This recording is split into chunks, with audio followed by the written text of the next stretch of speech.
안녕하세요. 김선희와 함께 김선희입니다. 오늘은 수상한 친구집 글 박현숙 그림 장서영 읽어드리도록 하겠습니다. 빈집에 누군가 길모퉁이를 돌자 걸음이 저절로 멈췄다. 가로등 불빛이 파란 레몬집을 흐미하게 비쳤다. 담 밑으로 길게 드리워진 집 그림자가 금방이라도 괴물이 되어 벌떡 일어날 것 같았다. 나도 모르게 침이 꿀꺽 넘어가며 어깨가 으스스 떨렸다. 무섭다! 미지가 얼음장처럼 차가운 손으로 내 손을 꽉 잡았다. 나는 이미 길모퉁이를 돌기 전부터 무서웠고 이 길로 온 것을 후회하고 있었다. 옷을 버리거나 말거나 운동화가 엉망이 되거나 말거나 다니던 길로 가는 건데. 뛰자! 띵! 끼! 띵! 나는 미지 귀에 대고 속삭였다. 하지만 마음만 급할 뿐 발이 말을 듣지 않았다. 꼭 땅에서 뭔가가 내 발을 잡아당기는 것 같았다. 여진아! 미지가 턱으로 파란 대문집을 가리켰다. 헉! 파란 대문집 2층의 불빛이 어른거렸다. 비비 빈집 아니었어? 미지 목소리가 바들바들 떨렸다. 비비 빈집 맞지? 그런데 저 불빛은 뭐지? 도망가자! 으악! 미지가 두 팔을 뻗으며 소리쳤다. 목소리가 어찌나 큰지 미지 때문에 더 놀라 심장이 멈추는 줄 알았다. 그런데 그 순간이었다. 끼! 괴상한 소리가 났다. 그 소리는 가랑비 내리는 어둠 속으로 퍼져나갔다. 소리가 들리는 곳을 바라본 나는 숨이 멎을 것 같았다. 파란 대문집 2층의 창문이 천천히 열리고 있었다. 엄마야! 미지가 비명을 지르며 내 팔을 와락 움켜잡았다. 미지와 나는 죽을 힘을 다해 뛰기 시작했다. 아파트 입구에 도착했을 땐 온몸이 땀으로 흠뻑 젖어 있었다. 우리가 잘못 본 거 아니지? 아파트 상가의 환한 불빛에 겁이 잔뜩 질린 미지 얼굴을 비추었다. 잘못 보기는 무슨, 똑똑히 봤다. 귀신인가? 불빛도 좀 이상했어. 화는 전등도 아니고 꼭 무서운 영화에 나오는 횃불이나 촛불처럼 어른거렸어. 그치? 나는 고개를 끄덕였다. 나도 그 불빛을 보는 순간 귀신을 떠올렸었다. 파란 대문집은 빈집이다. 나무와 꽃들이 어우러진 멋진 정원에 빨간 벽돌로 지은 예쁜 2층 집이긴 하지만 몇 년 전부터 아무도 살지 않는다. 빈집으로 남겨진 시간이 길어지자 이상한 소문이 돌기 시작했다. 그 집에서 무서운 살인 사건이 띵! 일어나 살던 사람들이 죽었다는 소문이다. 그 소문이 사실인지 아닌지는 잘 모르겠다. 살인사건이 무슨 살인사건이야? 집이 잘 안 팔리니 헛소문이 도는 거지.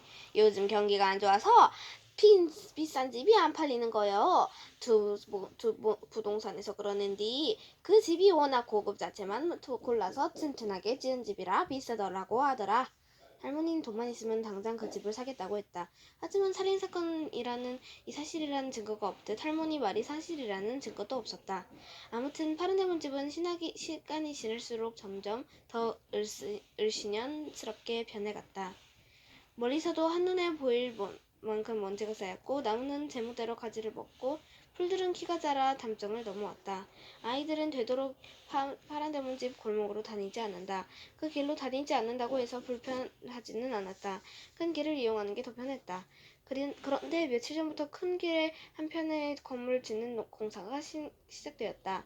얼마나 큰 건물을 짓는지 보호막을 쳐놔도 될 정도로 땅에 파인 흙이 길 곳곳에 두꺼비처럼 납작 웅크리고 있었다.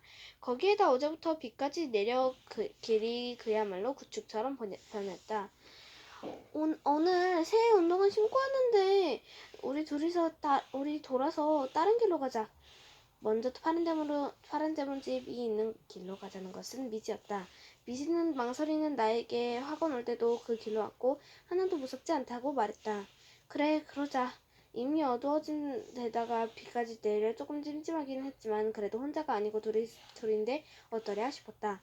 하지만 흐린 가로등 불빛이 전부인 어둑한 골목에 들어섰을 때부터 후회가 밀려왔다. 그런데 기어이 파란 대문집에 이상한 것을 보고 만 것이다. 너는 어떻게 생각해? 나는 귀신 같아. 미지가 귀신이라는 말을 할 때마다 소름이 돋았다. 나도 아까 그런 생각을 들긴 들었어. 그런데 하지만 그런 게 있다는 증거는 없잖아. 나는 귀신이라는 말을 쓰지 않고 말했다. 그 말을 쓰는 것이 무서웠다. 띵! 없다는 증거도 없잖아. 세상에 귀신이 존재하는지 존재하지 않는지 확실하게 아는 사람은 없을 거다. 미지와 나는 한참 동안 파란 대문집에서 흘러나온 불빛과 천천히 열린 창문에 대해 이야기를 나누었다. 그리고 다시는 그 길로 가지 말자는 결론을 내고 헤어졌다. 나는 집으로 가자마자 조금 전 파란 대문집에 있었던 일을 엄마에게 얘기했다.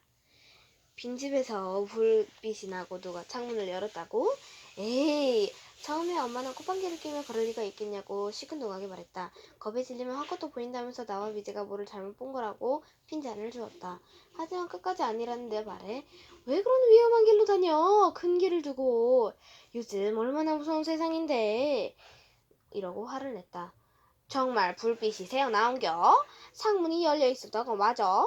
그때 할머니가 방에서 나왔다. 정말이에요. 똑똑히 봤다니까요. 그려? 할머니가 팔짱을 낀 채 눈을 갸라만히 뜨고 창장을 바라봤다.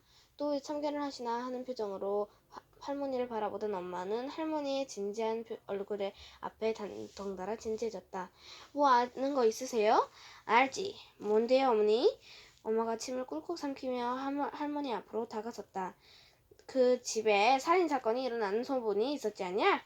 어머니, 그건 그냥 소문이에요. 사실이라면 처음부터 그런 말이 돌아야지. 왜 빈집이 되고 나서야, 한참 지나서야 그런 소문이 돋겠어요. 가뜩이나 여진이가 겁먹고 있는데 지금 그런 말씀은 좀. 여진이 오늘 밤에 잠 못 잘 수도 있어요. 그렇지 않아도 요즘 사춘기 아니면 공부 때문인지. 띵. 많이 예민해져 있는데. 엄마가 원망 가득한 눈으로 할머니를 바라봤다. 누가 뭐라고 했니? 그 소문이 사실이 아니라는 말을 하려고 했다. 필경 누군가 집값을 떨어뜨리고 그러는 거다. 불빛이 새어나오겠죠 하고 괴상한 소리를 내고 그러면 소문이 점점 나빠져서 누구도 그 집을 사려고 하지 않겠지. 그렇게 값이 뚝 떨어지고 난 다음에 사려는 걸 거야. 예전에 뉴스도 그런 일 나왔었잖니. 내 생각에는 말이다. 할머니가 목소리를 낮추며 엄마 앞으로 바짝 다가섰다. 엄마는 주춤거리며 할머니가 다가선 만큼 뒤로 물러섰다. 그 집을 사놓으면 아주 좋겠는데 말이여. 너도 봐서 알겠지만 그 집이 얼마나 좋으니. 마당도 넓고 나무도 많고 사시사철 꽃들도 피고 사람이 흙냄새 맡으며 흙을 밟고 살아야지. 이렇게 토기장 같은 아파트에서 살면 마음도 덩달아 메말라지는 법이여. 에이 어머니, 저희가 돈이 어디 있어요. 그리고 돈이 있어도 그 집은 좀 그렇지요. 소문도 안 좋고 좀 찜찜하잖아요. 게다가 아파트에 살기도 훨씬 편해요. 저는 아파트가 좋아요. 말도 안 되는 소리라도 들은 듯 엄마는 고개를 저었다. 상추도 심어서 뜯어먹고 고추랑 토마토도 심어서 먹으면 좋을 텐데. 우리 네 식구가 그런 거 먹으면 얼마나 먹겠어요. 사다 먹는 게 더 싸요. 엄마는 시큰둥하게 반응했다. 그러고는 내 등을 힘껏 더 떠밀었다. 빨리 저녁 먹고 들어가서 공부해. 앞으로는 큰 길로 다니지 말고. 알았지? 공부도 하는 둥 마는 둥 하다 잠을 자려고 누웠는데 자꾸 파란 대문 집이 떠올랐다. 그 불빛의 정체는 무엇이었을까? 그리고 분명 창문이 열렸다. 할머니 말대로 누군가 집값을 떨어뜨리고 내리려고 일부러 그러는 걸까? 만약이면 말이다. 살인사건이 사실이었다면 미지 말대로 귀신이었을 수도 있겠다. 죽은 사람이 억울해서 눈을 감지 못하고 영혼으로 나타나는 거 말이다. 그 생각을 하자 띵! 입 안에 침이 마르고 소름이 오수수 돋았다. 드르륵! 엄마야! 나는 휴대전화 진동 소리에 소스라치게 놀랐다. 간 떨어지는 줄 알았다. 무서워서 잠이 안 와. 미지의 문자였다. 문자만 봐도 침대에 웅크리고 있는 미지 모습이 보이는 듯 했다. 내가 생각해봤는데 있지. 미지는 내가 답문자를 보내기도 전에 다시 연달아 문자를 보냈다. 누군가 그 집에 있어. 귀신? 나는 기어코 그 말을 쓰고야 말았다. 처음에는 그렇게 생각했는데 귀신이 아니라 사람일 수도 있다는 생각이 들어. 사람? 응, 사람이었다면 큰일이야. 내가 비명을 질렀잖아. 그 바람에 창문을 열었고 창문 밖에 서 있는 우리를 봤을 거야. 그 사람이 비밀스러운 일을 하고 있었다면 우리는 그냥 두지 않았을 것 같아. 무서워. 문자를 읽는데 머릿속이 멍해지며 가슴에서 휘휘 바람 부는 소리가 들렸다. 미지 말이 아주 틀린 말은 아닌 것 같았다. 비밀스러운 일이 뭐야? 빈집에서 몰래 하는 일이니까 당연히 나쁜 일이겠지. 어두운데 우리가 보였을까? 가로등 불빛이 있었잖아. 그럼 어떡해? 앞이 까매득해진 느낌이었다. 내일부터 밖에 어떻게 나가나 하는 걱정도 되었다. 오늘 입고 있던 옷은 앞으로 입지 않는 게 좋겠어. 그리고 미리 머리 모양도 바꾸는 게 좋을 것 같아. 나는 미지 말에 찬성했다. 잠이 오지 않았다. 잠이 들려고 하면 검은 그림자가 내 등을 덥석 잡았다. 그럴 때마다 소스라치게 놀라 일어나 띵! 앉았다. 밤이 길었다. 아침에 일어났을 때 머리가 깨질 듯 아팠다. 나는 눈 뜨자마자 자리를 박차고 일어나서 방에서 나갔다. 엄마, 내 머리 모양 바꿔줘, 당장! 갑자기 머리 모양을 왜 바꿔? 여진아, 지금 그 머리 모양이 너한테 딱 잘 어울린다. 똑똑해 보이고 영리해 보이고 깔끔해 보이고. 아침부터 냉장고 청소를 하던 할머니가 말했다. 에이그 이런 채소를 한꺼번에 사다 넣으니 이렇게 냉장고 안에서 푹푹 썩고 있지. 그러니 주택에 살면 얼마나 좋아. 그때그때 마당에서 다 먹고 뜯어먹고. 할머니는 물이 줄줄 흐르는 검은 비닐봉지를 높이 쳐들었다. 갑자기 무슨 머리 모양을 바꾼다 그래. 단발이라 바꿀 수 없어. 아주 짧게 커트를 치르면 모를까. 엄마는 할머니 말을 못 들은 척 나를 바라봤다. 그럼 묶을래. 묶어? 할머니와 엄마가 동시에 물었다. 나는 어릴 때부터 머리 묶기를 엄청나게 싫어했다. 머리를 묶으면 당기고 아프고 신경 쓰여서 아무것도 할 수가 없었다. 그래서 항상 머리를 짧게 잘랐다. 나는 머리를 분수처럼 하나로 묶고 집에서 나왔다. 미지가 아파트 입구에서 기다리고 있었다. 미지는 항상 하나로 묶고 다니던 긴 머리를 풀어 헤쳤다. 절대 그 길로 가지 않는 거야? 미지와 나는 굳게 약속했다. 띵!